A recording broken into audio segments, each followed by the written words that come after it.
may have an idea here. I'm just thinking out loud now, but it seems to me that it's up to us to convince this gentleman that we're right and he's wrong. Maybe if we took a minute or two, to try it on for size. Okay, let's start it off. Oh well, I just think he's guilty. I thought it was obvious. I mean, nobody proved otherwise. Nobody has to prove otherwise. The burden of proof is on the prosecution. The defendant doesn't have to open his mouth. That's in the Constitution. Have you heard of the Fifth Amendment? Well, sure, I've heard of it. I know what it is. Well, I know what I meant. I think he's guilty.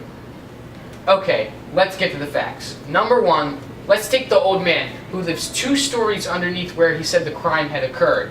He said that around 10 minutes after 12, he heard loud noises coming from upstairs. He said it sounded like a fight.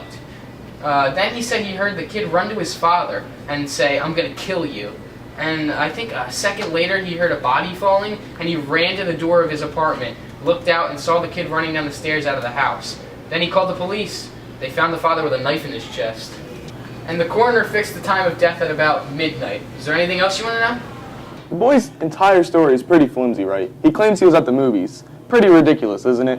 He can't even remember the pictures he saw. That's right. Did you hear that? That's absolutely right. Look, what about the woman across the street? If her testimony doesn't prove it, then nothing does. That's right. She saw the killing, didn't she?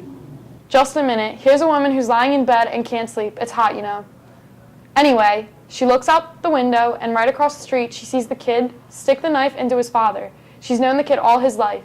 His window is right opposite hers across L tracks, and she swore she saw him do it.